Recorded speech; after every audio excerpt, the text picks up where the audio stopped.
Hi friends, आप सबको फिर से एक बार एआर कोचिंग सेंटर में स्वागत है। आज के हम अपने इस वीडियो लेक्चर में चर, अचर, पद, एक घात, द्विघात, त्रिघात और चतुर्थ घात के बारे में फुल डिटेल्स के साथ जानने वाले हैं कि एक घात, द्विघात, त्रिघात, चतुर्थ घात को गणित के भाषा में हिंदी में क्या कहते हैं और इसका आलेख ग्राफ कैसा बनता है वो भी बताने वाले हैं। तो देर नहीं करते हुए चलते हैं वीडियो की ओर। तो फ्रेंड्स, सबसे पहले हम डिस्कस करेंगे चर की ओर कि चर क्या होता है, मैथ के भाषा में चर क्या होता है। तो देखिए, जैसे चर का अगर हम डिफिनेशन सबसे पहले चर का बोले चर, तो यहाँ पे देखिए 2x² प्लस 5x प्लस 7, ये जो है एक चर में द्विघात है। क्या है ये? एक चर में द्विघात है, क्योंकि यहाँ भी x है और यहाँ भी x है और x का अधिकतम घात कितना है? 2 है।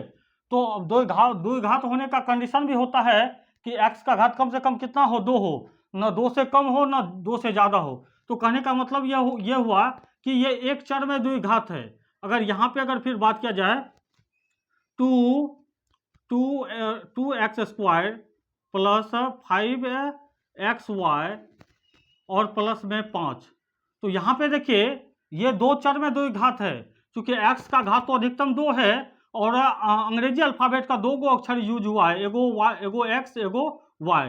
तो ये कहने का मतलब ये हुआ कि ये जो है द्विघात तो बहुपद तो है, लेकिन इसका चर जो है दो चर में द्विघात बहुपद है। अब फ्रेंड्स पद जानते हैं। जैसे यहाँ पे देखिए नंबर 2 में कह रहा पद, तो पद क्या है? जैसे ये 2x है, 2x, तो इसमें कितना पद हुआ? तो एक पद हुआ। क्या हुआ? एक पद। यहाँ पे प्लस लिखेंगे, फिर 5y। अब कितना पद हो गया? जितना प्लस माइनस बढ़ेगा उतना ही पद बढ़ेगा। तो एगो 2x एक पद हुआ और एगो जो है 5y हुआ, तो 2 पद हो गया। फिर इसी तरह से अगर हम यहाँ पे 3z करें तो यहाँ पे कई पद हो गया?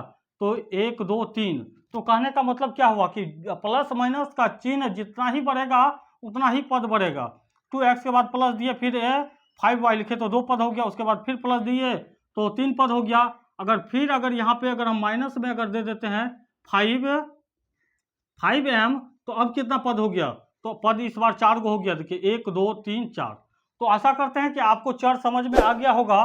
तो अब बताइए कि ये x² प्लस y और प्लस में 7, ये जो है द्विघात तो है, क्योंकि x का घात अधिकतम 2 है। और अगर ऐसा भी अगर रहे y² माइनस में x प्लस में 6, तो भी ये द्विघात समीकरण है। लेकिन द्विघात समीकरण है, लेकिन ये दो चर में द्विघात समीकरण है, क्योंकि एगो x आया है एगो y आया है। अब हम फ्रेंड्स बात करेंगे कि अचर पद। अचर पद किसको कहते हैं? तो देखिए, जैसे हम x² प्लस 7x माइनस में 9, तो ये क्या है? द्विघात बहुपद है, चूंकि x का घात 2 है। और अचर पद इसमें क्या है? मतलब जिस अंक में अंग्रेजी अल्फाबेट का कोई भी लेटर नहीं जुड़ा रहता है उसको कहते हैं अचर पद। और इसको द्विघात बहुपद में इसको c से सूचित करते हैं। अचर पद को c से करते हैं। अब ये आशा करते हैं ये समझ में आ गया होगा। एक घात के बारे में जानेंगे कि एक घात क्या होता है। तो फ्रेंड्स, सबसे पहले हम जानेंगे एक घात। अगर यहाँ पे देखिए x प्लस 7 है, x प्लस 7 है और x के ऊपर कुछ नहीं है, तो कितना है? 1 है। तो x के आगे भी कोई अंक नहीं है तो 1 है। इसके ऊपर पावर भी कुछ नहीं है, तो पावर क्या है? 1 है। तो अगर जिस पे भी गणित के भाषा में अगर किसी के अंक के ऊपर पावर 1 होता है तो उसको कहते हैं रैखिक कहते हैं। क्या कहते हैं? रैखिक। रैखिक बोलते हैं। क्या बोलते हैं? रैखिक। और उसका ग्राफ जो बनता है, इसका ग्राफ कैसे बनेगा रैखिक का ग्राफ होगा, जैसे ये हो गया x अक्ष x, y अक्ष y। यहाँ पे 0 0 1 2, माइनस 1 माइनस में 2, माइनस में 1 माइनस में 2, 1 1 2। तो एक रैखिक का जो है घात क्या होता है कि x अक्ष को सिर्फ एक बार काटता है। यहाँ पे देख सकते हैं x अक्ष को जो है सिर्फ एक बार काटा गया है, एक बार प्रतिच्छेद किया। अब हम द्विघात को जानते हैं कि द्विघात क्या है। जैसे x² प्लस 5x प्लस में 2।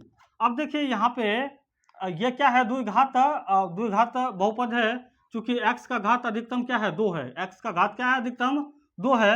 और इसका ग्राफ कैसे बनेगा, तो देखिए इसका ग्राफ जो बनेगा, जैसे 1 माइनस में 1 माइनस में 2, यहाँ पे 0 1 और 2, माइनस में 1 माइनस में 2 1 और 2। तो इसका ग्राफ ऐसे बनेगा फ्रेंड्स, यानी परवलयीय बनेगा। द्विघात बहुपद का ग्राफ कैसे बनता है, परवलयीय। आप देख सकते हैं यहाँ पे x अक्ष को, यहाँ पे x अक्ष x, y अक्ष y, यहाँ पे देख सकते हैं x अक्ष को 2 बार प्रतिच्छेद किया है। तो द्विघात समीकरण का ग्राफ जो है कैसा बनता है, परवलयीय बनता है। क्या बनता है, परवलयीय, परवलयीय। अब हम फ्रेंड्स बात करेंगे त्रिघात में। तो त्रिघात में देखिए, त्रिघात का जो है हम पहले इक्वेशन लिखे, तो जैसे एक्स क्यू माइनस में एक्स स्क्वायर प्लस में 2x माइनस में 7। यहाँ पे देखिए x का घात अधिकतम कितना है, यहाँ पे 2 है, यहाँ पे 1 है, और सबसे अधिक कितना है, 3 है। तो इसी को कहते हैं त्रिघात। क्या कहते हैं, त्रिघात। और इसका आलेख कैसा बनेगा, यहाँ पे x अक्ष x और y अक्ष y। अब देखिए x अक्ष को ये 3 बार जो है प्रतिच्छेद करेगा, एक बार यहाँ के 1 2 और 3। तो त्रिघातीय का जो है आप देख सकते हैं कि x अक्ष को 3 बार प्रतिच्छेद किया है। अब हम फ्रेंड्स बात करेंगे चतुर्थ घात के बारे में। चतुर्थ घात भी बहुत इजी है, उसके ऊपर हम बात करेंगे अब। तो चतुर्थ घात, इसमें बहुत सारे स्टूडेंट चतुर्थ घात में मिस्टेक करते हैं। यहाँ पे देखिए x4 माइनस में 3x क्यूब प्लस में 2x स्क्वायर और माइनस में 5x और प्लस में 7। तो यहाँ पे देखिए x का अधिकतम घात क्या है, 4 है। तो इसीलिए इसको कहते हैं चतुर्थ घात बहुपद। और चतुर्थ घात बहुपद को हम और क्या बोलते हैं, बहुत स्टूडेंट चतुर्थ घात को हम, चतुर्थ घात का मतलब क्या, x पे पावर 4। तो इस x के पावर 4 को हम क्या लिख सकते हैं, x स्क्वायर का वर्ग। तो इसको हम द्विघात भी बोलते हैं। क्या बोलते हैं, द्विघात, द्विघात बहुपद भी बोलते हैं, द्विघात बहुपद, बहुपद। तो x पे पावर अगर 4 घात वाले बहुपद को हम क्या बोलते हैं, द्विघात बहुपद भी बोलते हैं, और चतुर्थ घात बहुपद भी बोलते हैं, चतुर्थ घात बहुपद, बहुपद। तो समझ गए होंगे फ्रेंड्स, जिसका अगर 4 घात वाले बहुपद को हम द्विघात बहुपद भी बोलेंगे, क्योंकि एक्स स्क्वायर का हम वर्ग कर सकते हैं, तो इसीलिए इसको द्विघात बहुपद भी बोलते हैं और इसको चतुर्थ घात बहुपद भी बोलते हैं। और इसका आलेख ग्राफ कैसा बनेगा, तो यहाँ पे देखिए जैसे 0 है 1 2 1 2, माइनस में 1 माइनस में 2, फिर माइनस में 1 माइनस में 2 1 और 2। तो देखिए चतुर्थ घात में x अक्ष को यहाँ पे लिख लीजिए पहले, x अक्ष x और y अक्ष y। यहाँ पे x को जो है हम 4 बार प्रतिच्छेद करेगा, एक बार 1 2 3 4। तो x अक्ष को देखिए एक बार यहाँ पे किया 1 2 3 4। आई होप मेरी ये वीडियो अगर आपको किसी भी एंगल से हेल्पफुल लगा हो तो लाइक करें, कमेंट्स करें, अपने दोस्तों में भी ज़्यादा से ज़्यादा शेयर करें ताकि उनका डाउट्स क्लियर हो सके। इतना ही, तब तक के लिए जय हिंद।